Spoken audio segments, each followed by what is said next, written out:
Hi, everybody. Welcome back to Rise in Mourning, Finding Jesus at the Threshing Floor. I'm your host, Kristen Hajar. In the last episode, we talked about learning how to grow around the hole that loss leaves, learning how to add little ingredients to help soften its edges and help you cope. Today, I want to tell you about the biggest ingredient I had so far, a small leap of faith that turned into unexpected blessings. Before I continue, I want to remind you to please subscribe to this channel. Just click it right down below. It takes you 2 seconds.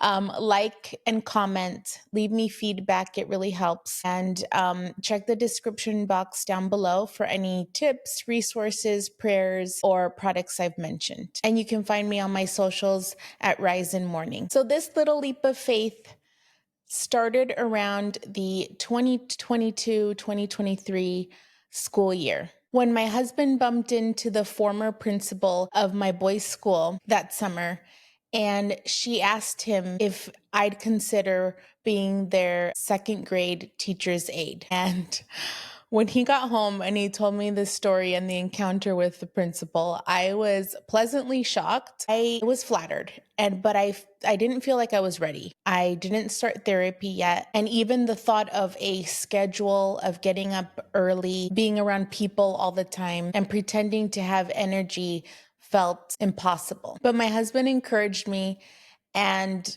after thinking about it over the weekend, something inside me nudged me and told me to try. So I did. 3 days a week, part-time, walking into the school with my boys. It felt like I was part of a team now. It felt safe and manageable, and maybe, just maybe, the beginning of a little bit of healing. That job became so much more than I had ever expected. I got to see my boys in the hallways and in the cafeteria, see them interact with their friends, help little ones with reading and math, and I felt a part of something again. The classroom I worked in was joyful, loud, chaotic, but in a good way. The second grade classroom type of way. Being surrounded by children, their laughter, their questions, their curiosities, and their compliments was like breathing fresh life again. Some mornings were still hard. There were days I sat in my class praying just to make it through the day. Around the holidays, when the school was filled with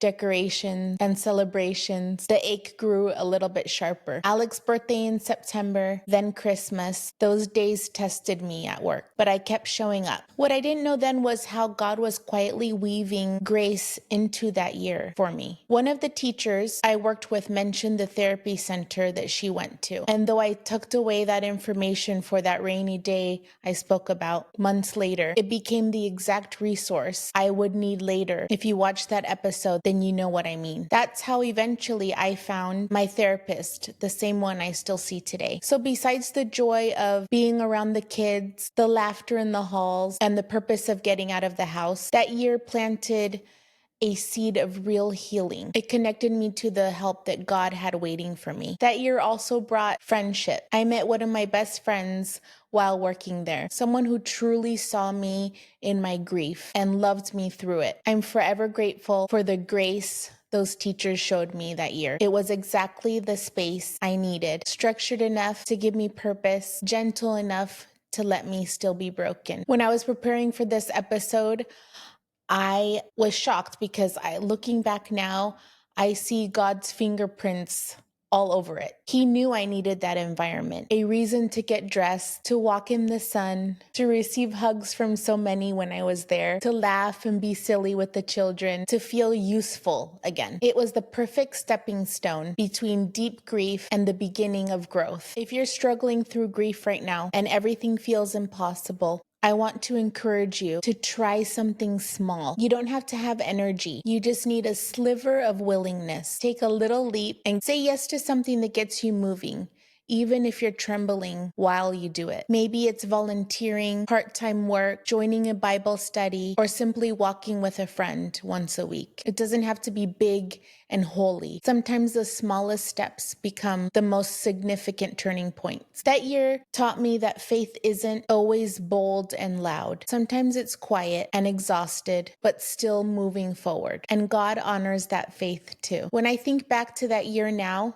I see it for what it was: a year of grace disguised as work, a year of rediscovering purpose and finding community again, a year where God reminded me that He can use anything, even a part-time job, to bring healing to a weary soul. And when I look back on that season through the eyes of who I am today, I realize something else. I've always been a believer. I knew Jesus was my Savior. I loved Him and I prayed. But there's a difference between being a Christ believer and becoming a Christ follower. Believing means knowing about Him. Following means walking with Him, surrendering, asking for help, trusting when you can't see a path, and letting Him lead even though it doesn't make any sense. When you truly start following Jesus, there is no way to stay the same. That year, I was still a believer, still stuck, still surviving. But now, looking back as a follower, I understand what I couldn't see then. God was already calling me deeper, planting the seeds that would grow into a real relationship with Him. So if you're listening today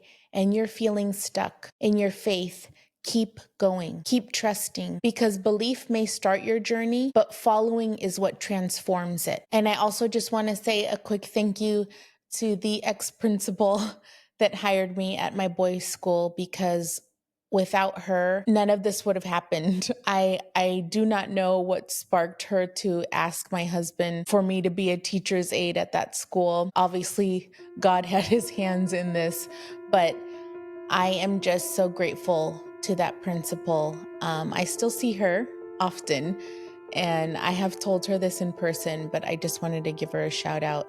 And she knows who she is. And I'm really grateful that she gave me that opportunity because it was her last year there. But I'm just so grateful to her. So thank you. Okay, that's it for today. See you next time. And until then, take your own little leap of faith. Add one brave ingredient to your story. And remember, even in mourning, we rise.